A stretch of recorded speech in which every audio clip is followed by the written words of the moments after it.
গেল কয়েক সপ্তাহ ধরেই বাজারে সয়াবিন তেল সরবরাহ কম থাকার অভিযোগ করে আসছেন খুচরা বিক্রেতারা। দাম বাড়াতে ভোক্তাদের জিম্মি করে কৃত্রিম সংকটের অভিযোগ করেন অনেকে। এরই মধ্যে সোমবার দেশে সয়াবিন তেলের নতুন দাম নির্ধারণ করে সরকার। সয়াবিন এবং পামের ক্ষেত্রে যেটা হয়েছে যে আপনি এই অক্টোবর নভেম্বর থেকে মার্কেট ঊর্ধ্বমুখী, যেটা ছিল আগে 1 টন ছিল $920-940, সেটা অনেক ক্ষেত্রে এখন $1200 হয়ে গেছে।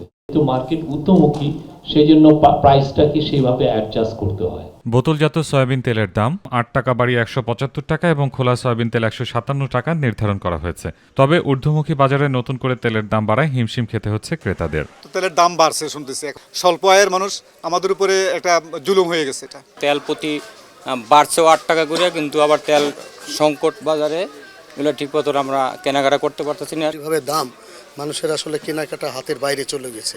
আমরা এই ভোগান্তির মধ্যে থাকি। এই ভোগান্তি কবে লাঘব দূর হবে এটা আমরা বলতে পারবো না। দাম বাড়ানো হলেও এখনো সরবরাহ স্বাভাবিক হয়নি তেলের। আগের মতোই ঘাটতি রয়েছে বাজারে। 1 কার্টন করে দোকান প্রতি দিচ্ছে, দেওয়ার পরে অনেকখানে দিতেছে না তো জিজ্ঞেস করলাম আমরা কোম্পানি কেন দিতেছে না, আমরা বলছি 20 টাকা বাড়াইতো, বাড়াইছে 8 টাকা।